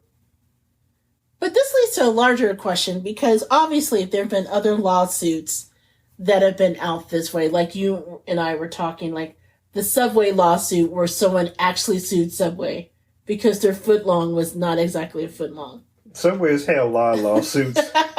But yeah, that was one of the bigger ones. And thinking about, I mean, do you think that they have a case in this? And then who actually, I mean, I don't know about you. I've never gone to Subway with like a measuring tape and said, dude, let me see that before you serve it to me. You just assumed that it's a foot long, right? Yeah, at the beginning we assumed it was foot long. We also assumed there was meat and there was bread and fish, but... Well, okay. Yeah. We actually thought that was chicken. Yeah. We actually thought it was chicken. There's a reason why I don't eat at Subway anymore. Right. If you don't know what I'm talking about, please Google it. Also, I think we have an episode literally is like, is this tuna? Yeah, where we talk about how Subway may not be serving you tuna. Just saying. exactly. But at the same time, with the Subway one, I understand a little bit because Lord knows I know that bread kind of fluctuates because it's whatever they cook it in at Subway, that one of those little pans may not always come out to be like exactly 12 inches, but I can understand a little bit because sometimes they'll just be serving you like 11-inch subs, and you'd be like, wait a minute, this definitely does not fit like a foot long one, because you can kind of eyeball it a little bit, but with these Country Time lemonade containers, you just never know. And trust me, we as people have grown up doing all kind of jacked up measurements. Well, that is true. Yeah. Suddenly, the whole idea of, especially with Kool-Aid and Country Time, Big Daddy and I are kind of kimmets when it comes to that. Yeah, we've done all, not just us, but a whole lot of kids have done a lot of interesting things with their science of making lemonade, punch, juice, grape drink. All kind of things have gone on that may have lent itself to asking, is this really all of, exactly what is in the, in the container? Because it's dry powder and you're basically putting it in, I guess, like X amount of, let's say 8 quarts of water. So over the time, you never know, like, what you're going to get. I hate to interrupt our discussion. But? Where's the cat? Where's the cats? Yeah. Because Braxton's right here. The doggy producer? Yes, and I hear the cat. Are they both under the table? And I'm sorry to interrupt this. This was not planned, okay? One of the things, and maybe we should have talked about it earlier, the weird thing that happened this week. For long-time listeners, we have Braxton, our doggy producer, right? And then we have 2 cats, Bit and Jelly Bean. Fat Loki and Fat Elvis. Fat Loki and Fat Elvis, as we call them. Or Fat Thor and Fat Loki. So anyway, they have generally not interacted with each other at all. If they're not fighting, I say let them alone. Okay, I have found, whichever, we'll say Fat Loki. Fat Loki. He has been located. So, they have generally ignored each other for the past year and a half that Braxton has been a part of our lives. Until this week. I don't know what happened, but Jelly Bean and Bit just woke up and chose violence. And they just decided, you know what? We're no longer hiding from the dog. We're just in plain sight. So, they have come out and taunted the dog. They've laid in front of the dog. They've laid where the dog usually sleeps. And let me just say... And if the dog has, decided to interact and or jump on them, they have decided to lay hands on the dog. Right. Or paw. Let me just say, though, and correcting that. Not correcting, but just further explaining it. Because our dog is just a big meathead. He just wants to play with them. But he's confused. I actually don't think he knows how many cats live with us. Because he constantly, whenever the cats leave a room, he's still spinning around looking for other cats, if though our house seems to sprout little rootling creatures of some kind. But so whenever they taunt him, he just approaches them, and his tail is wagging, and he wants to play. And they're having none of that. They're basically funking him every chance they get. So as Big Daddy was talking, the cat runs under the table, and then the doggy producer chases him after him. And it's either been one of 2 things in their interaction this week.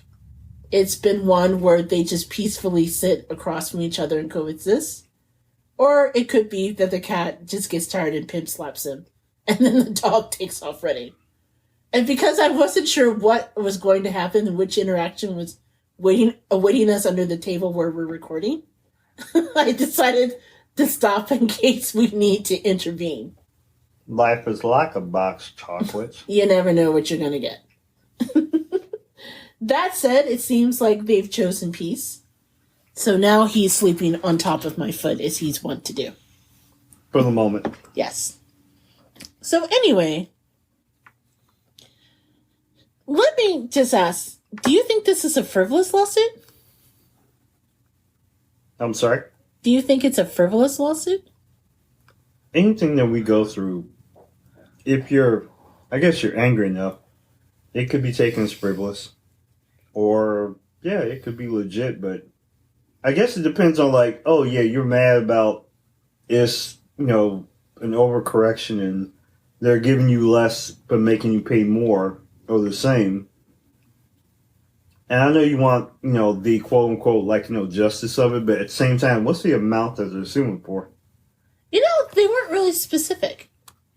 They said that the plaintiff is seeking equitable relief, declaratory judgment, restitution, and alternative damages. But they're not really specific about what that entails, which is sort of interesting. Now, for their part, Kraft Heinz, that produces this, they said, we're aware of the lawsuit, but we believe it lacks any merit. We strongly defend against the allegations. So, we don't really know what's going on with that. So we're not yet, they haven't decided on a financial settlement and or what type of restitution they are seeking. I'm just wondering, is this something that he has, measured multiple ones? Or is it just that one individual canister they came up a little short?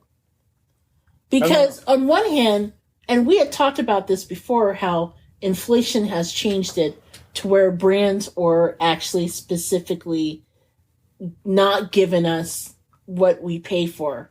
Yeah. Basically. And we've addressed that on the show.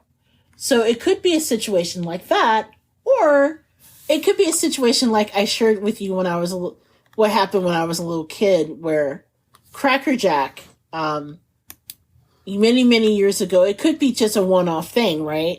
With that canister, if he didn't do it with multiple ones. Because Cracker Jack, you guys may be familiar with that. The little, it's like peanuts and Cracker Jacks. Yeah, it's peanuts and popcorn made the knick-knack.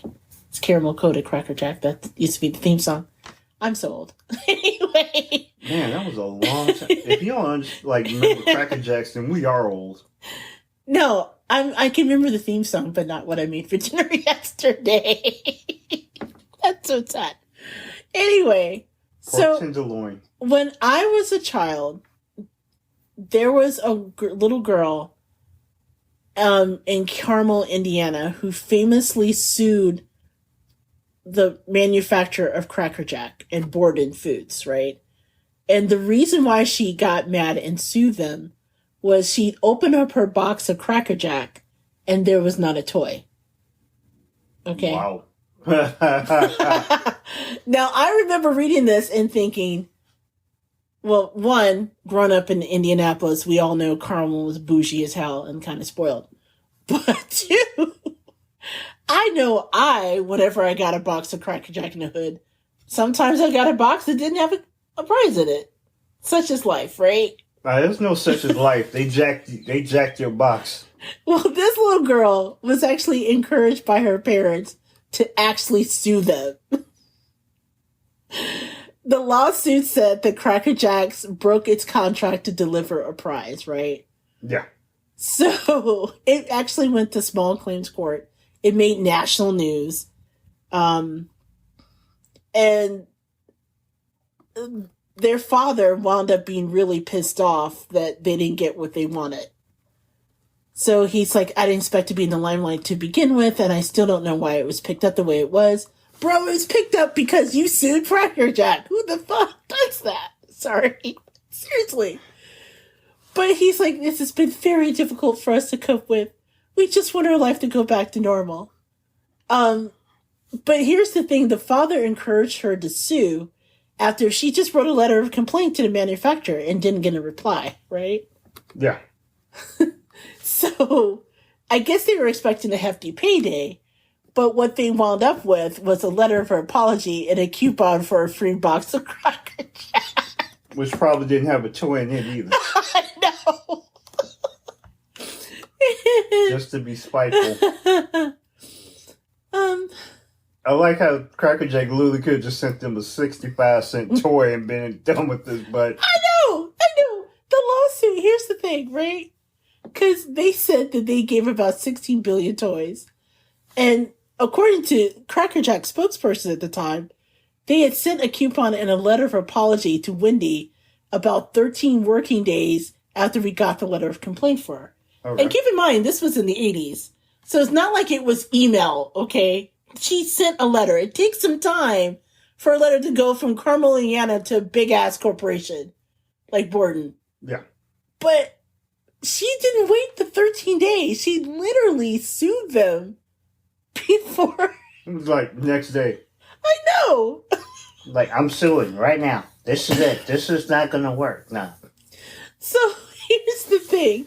So after making national news, and I remember watching this with my parents, and they're like, that child is spoiled as hell. Like, who would do this? Veruca. Seriously.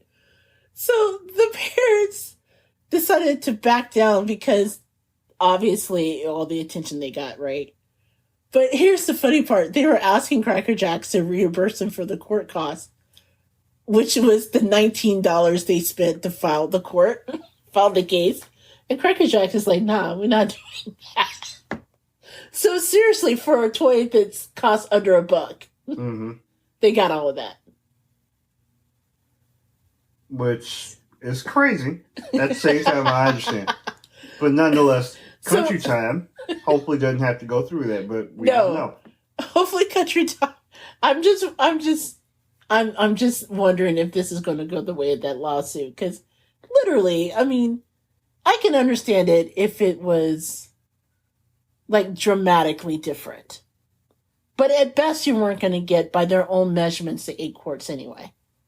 So couldn't like a letter just saying, hey, this is what happened, that sort of thing kind of solve this whole thing? As opposed to a class action lawsuit? You would like to say it would, but at the same time, I think there's going to be some piling on and some, a whole bunch of people jumping in this because it's a class action lawsuit, one. But two, it's like the concept of, I guess technically, you could, it's the measurement of what is exactly, because you can make 8 quarts of lemonade out of that canister, no matter what is in it. But I know that, they, by their own admission, did not say, by their own admission, they say it did not make exactly 8 quarts. But two, well, okay. His complaint was, go ahead. No, that's basically it. This is his complaint, is the fact that it did not make the quality of lemonade by concentrate that is to the level of what, Country Time is used to. Exactly. And I think that's a key point because his main complaint said that it was diluted, right? Right. Look, Country Time didn't promise good lemonade. They promised lemonade. That's right. So whatever constitutes lemonade for those 8 quarts, that's what you were promised. Right. And that's now, the thing, you use a little more, a little less in order to get the taste that you want. That's up to you. Exactly. They're not qualified to give you that. They were just gonna and I'm not disparaging Country Time lemonade. Let me just say I'm very familiar with this particular canister because I used to work in a social justice retreat center, and one of the things we made for the students was Country Time lemonade. And I can tell you, it is taste diluted. So they never promise you quality lemonade. You're not going to get stuff that you made it yourself. No, you're going to get whatever you get out of the diluted stuff. Yeah. And you can add more or less to taste.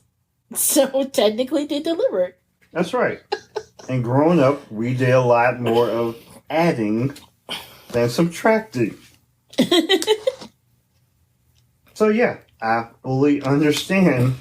We have done some things to make the, container worthy of what they need to get. But at the same time, I know you want that good quality of lemonade. And, I would really admit that, yeah, Country Time, sometimes you get a diluted container from what, you measured out. Exactly. Well, I hope they get what they want for this lawsuit. If nothing else but an explanation. And hope it doesn't go the way of the Cracker Jack one. Oh, not. So we're going to take a quick break, and then we're going to return with the best thing we ate this week. You're listening to the Gourmet Goober. We'll be right back.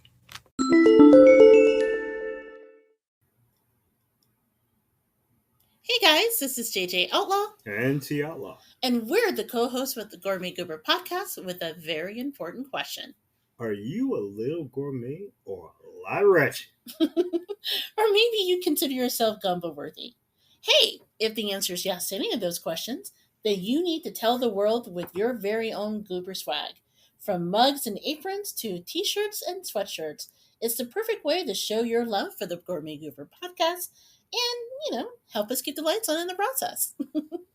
So if you are a little bit gourmet and a lot wretched, head on over to gooberswag.com, that's gooberswag.com, and get your very own Goober gear today.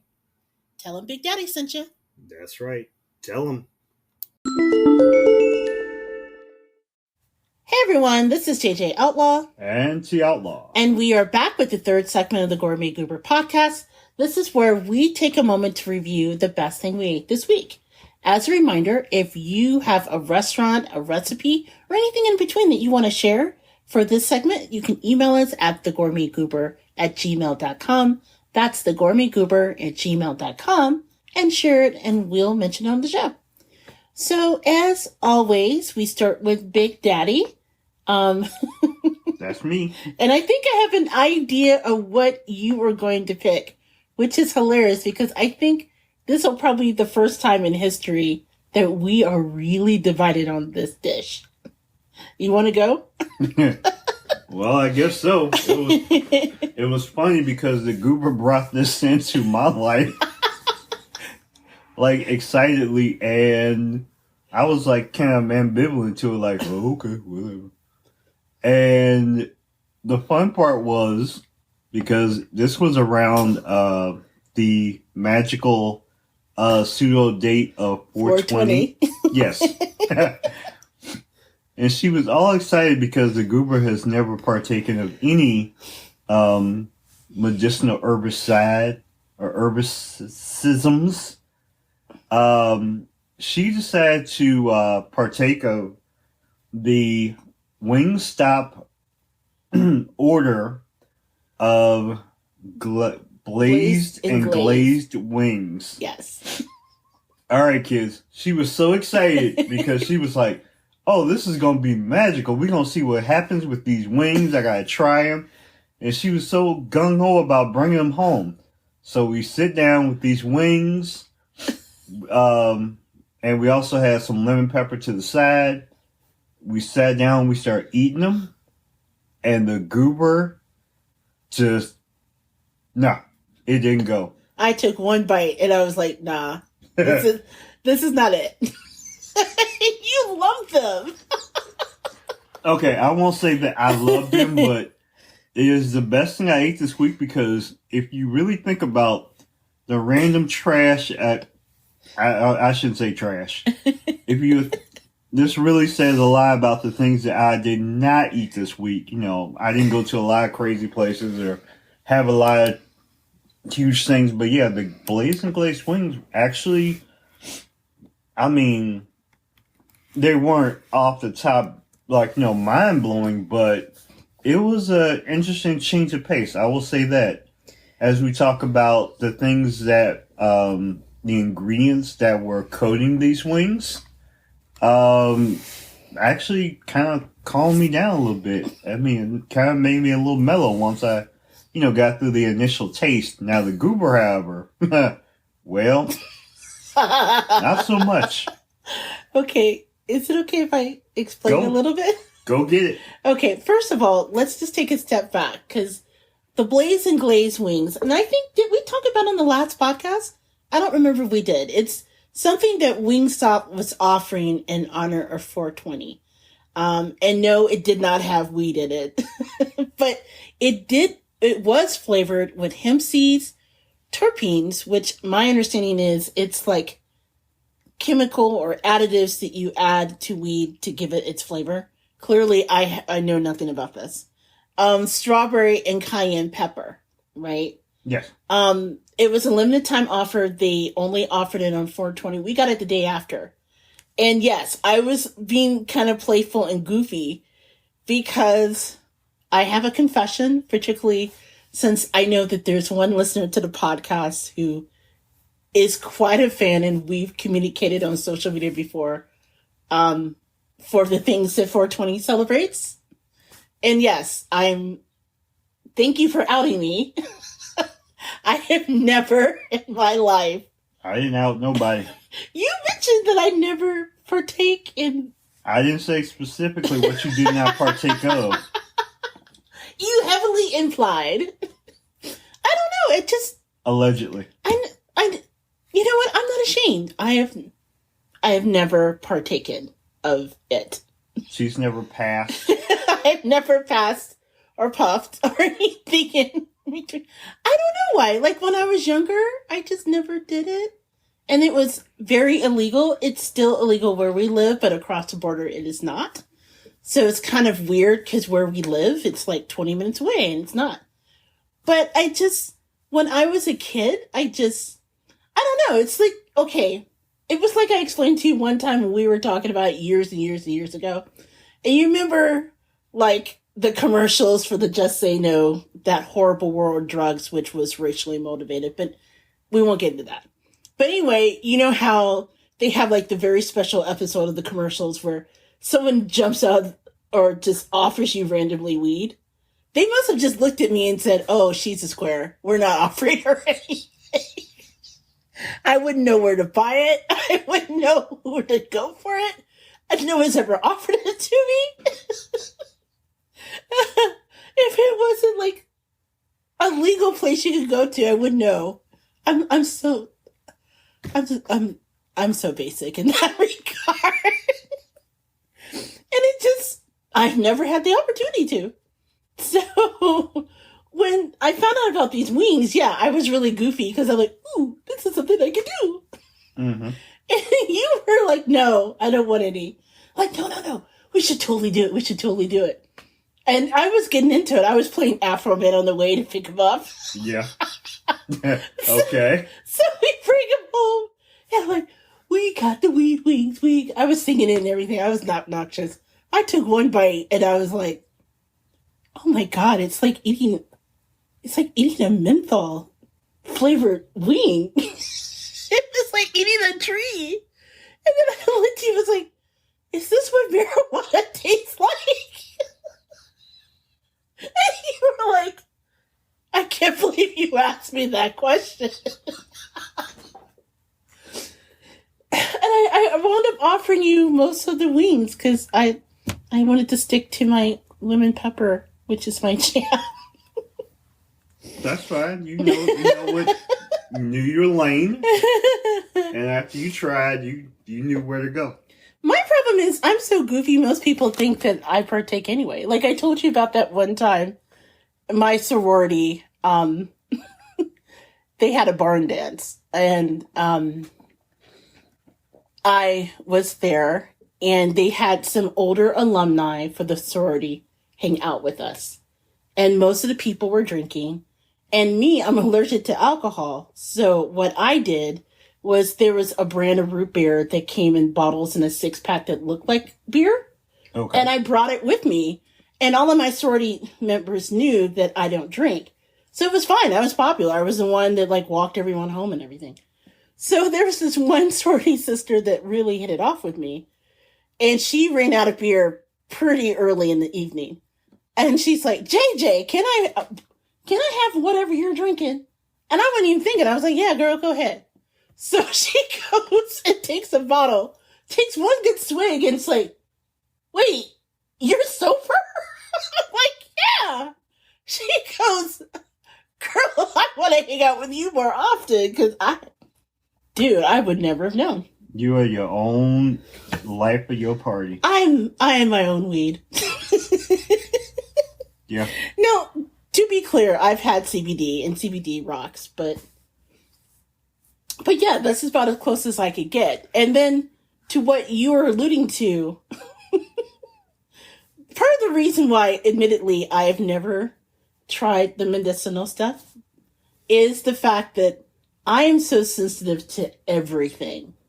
Like, dude, like I can get drunk off of Odillas, and that is the straight up truth. Yeah, she can get tore up off of cough medicine. So I've just always been careful.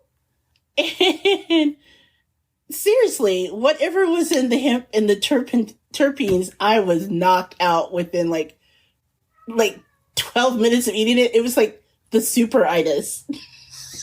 Yeah, she did. She had a pretty good nap after that. I slept through both basketball games we were watching. It was really bad. So anyway, yes, the Blazing Glaze wings were actually kind of subtle once you got past the fact that kind of ran along your tongue a little funky. It kind of, whatever drink I had, like, made it taste extra cold. And yeah, like, you know, the strawberry and a little bit, like, you know, the flavoring was kind of like, it's kind of like a weird smoke that was on the wings, but for the most part, it was just wings. To me, it was like, ooh, it's just chicken. I felt nothing, but yeah. So you didn't get that weird tingling, because they said even that they were going to have like a tingling, like after effect on your tongue, and I totally got that. Yeah, there was a tingling on my tongue, but it was kind of subdued, I would say.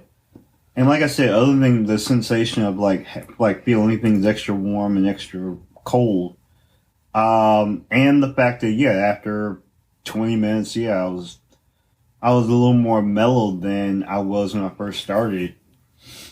I mean, wasn't anything out of the ordinary. I was just like, oh, okay, you know, just different change of pace of wings. Nah, I settled in for a nice nap. It was like if I ate more than 3 CBD gummies at one sitting, I can't handle that. Or like take more than a couple of drops of CBD oil, I'm like out for like days.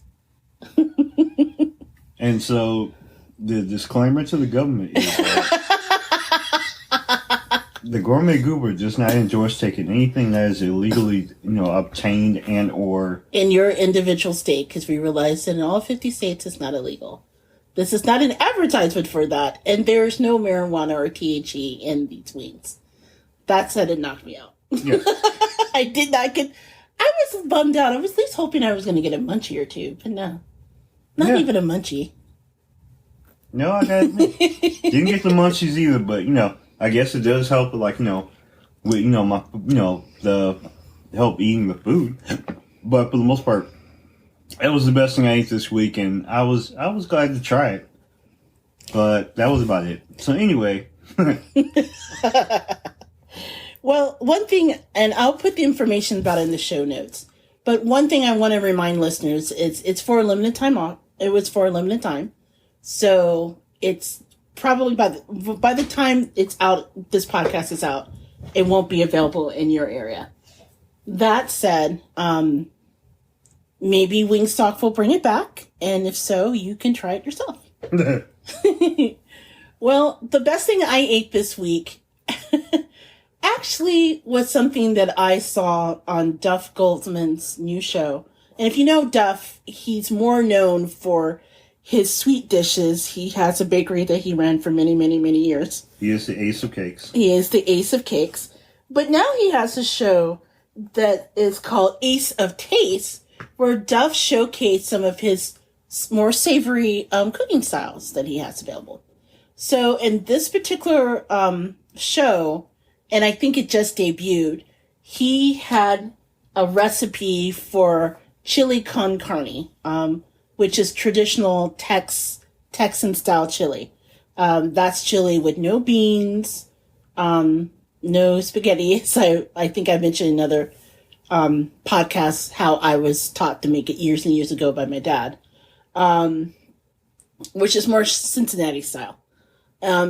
Yeah, Big Daddy loved it because it was straight meat. Meat and peppers. Meat. Yes. It was a really simple recipe to make. It was delicious. But that by itself is not the best thing I had. Okay. The best thing I ate this week was the next day when I took his chili and I had some leftover tater tots that we had for a previous meal. And I just wanted to clear stuff out of the freezer, so I decided to cook the tater tots. So you desecrated tater tots. Dude, I pan-fried the potato tots, right? Tater tots. And then I topped it with the chili con carne, cheese, and a touch of Mexican crema cheese.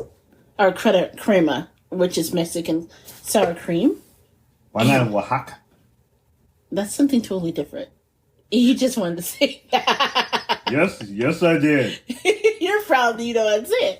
But it was amazing. It was like poutine, like amplified. And everyone who listens to this show long term knows that I can eat my weight in poutines. I'm like obsessed with poutine. If I ever get a chance to go back to Toronto, that'll just be me eating my way across the border again like I did. Just nothing but poutine. So I am pretty excited.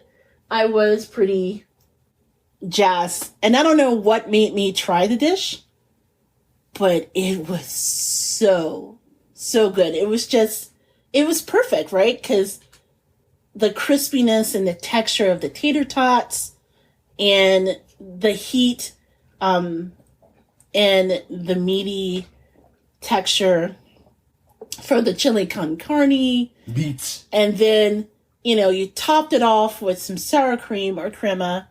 I had some grated extra sharp cheddar.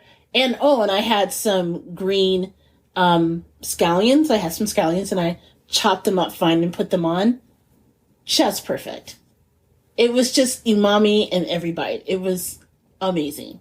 So I highly recommend Duff's recipe, and I put a link to it on the show notes.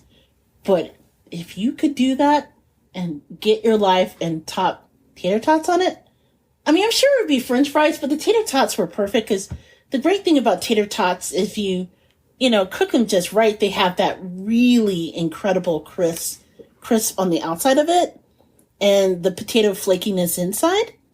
It was perfect. No, I gotta admit, the little bit that the goober did share with me was actually pretty tasty. I gotta admit, I did not expect that. We need to find something to call it, but it was good. Tex-Mex poutine? I don't know. Chili con poutine? I'll figure out by the next podcast what to call it. But anyway, chili poo. Chili poo. Chili poo. For now, we're going to call it chili poo. Okay, now let's think about it. Maybe not. Oh, yes. Let's not. So now that we've horrified and intrigued our listeners, Big Daddy, where can they find you online? Once again, you can find me, T Outlaw, as T Outlaw on Twitter. And you can also find me on Instagram at T Outlaw Josie Wells. Don't go look for me on Facebook because I'm not going to answer. He is on Facebook, but don't look for him. No. As for me, you can always find me on Twitter at JJ Outlaw. You can find me on Instagram at Gourmet Goober. Drop us a line anytime at thegourmetgoober@gmail.com.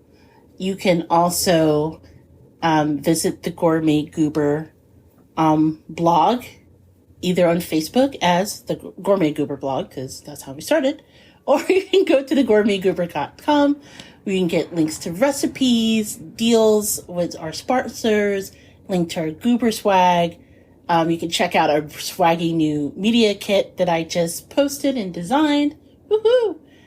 You can drop me a line and hire me if you want me to design yours.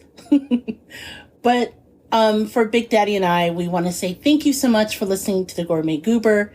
Happy 3 years to us. We're looking for many more. Happy 10,000 plus downloads. Yes. And until next time, happy eating. Happy eating.